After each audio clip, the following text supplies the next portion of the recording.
السلام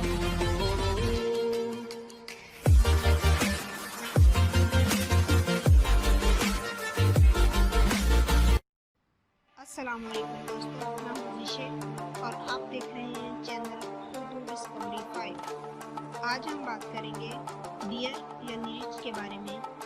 تو اس کے بارے میں بات کرنے سے پہلے میری آپ لوگوں سے ریکویسٹ ہے کہ آپ کو جو ہمارے چینل پہ نئے ساتھی آئے ہیں وہ چینل کو سبسکرائب کریں اور تاکہ ہماری نئی آنے والی ویڈیو آپ لوگوں تک جلد از جلد پہنچ سکے، اور بیل آئیکن کو لازمی پریس کریں۔ تو آئے ہم بات کرتے ہیں ڈیئر یعنی ریچھ کے بارے میں۔ ریچھ کے بارے میں حیرت انگیز حقائق معلوم کیے گئے ہیں۔ ریچھ غیر معمولی ذہین جانور ہوتے ہیں۔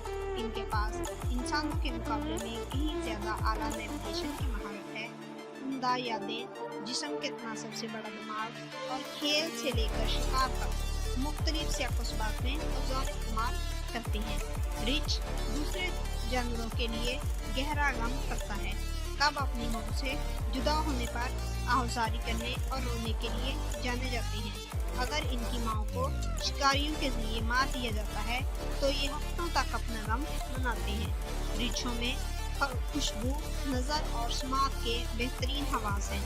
وہ میل دوری سے کھانے، کیو، ساتھی یا شکاریوں کو سن سکتے ہیں۔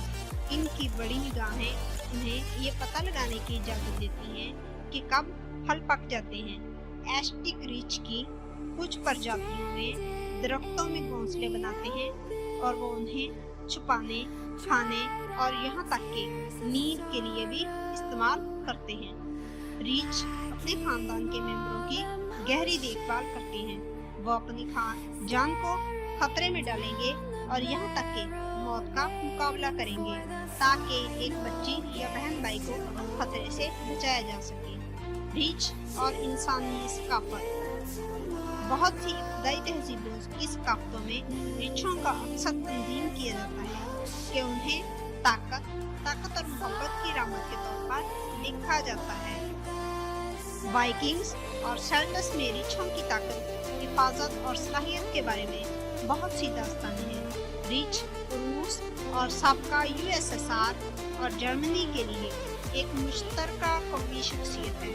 براؤن ریچھ فن لینڈ کا قومی جانور ہے۔ شکریہ۔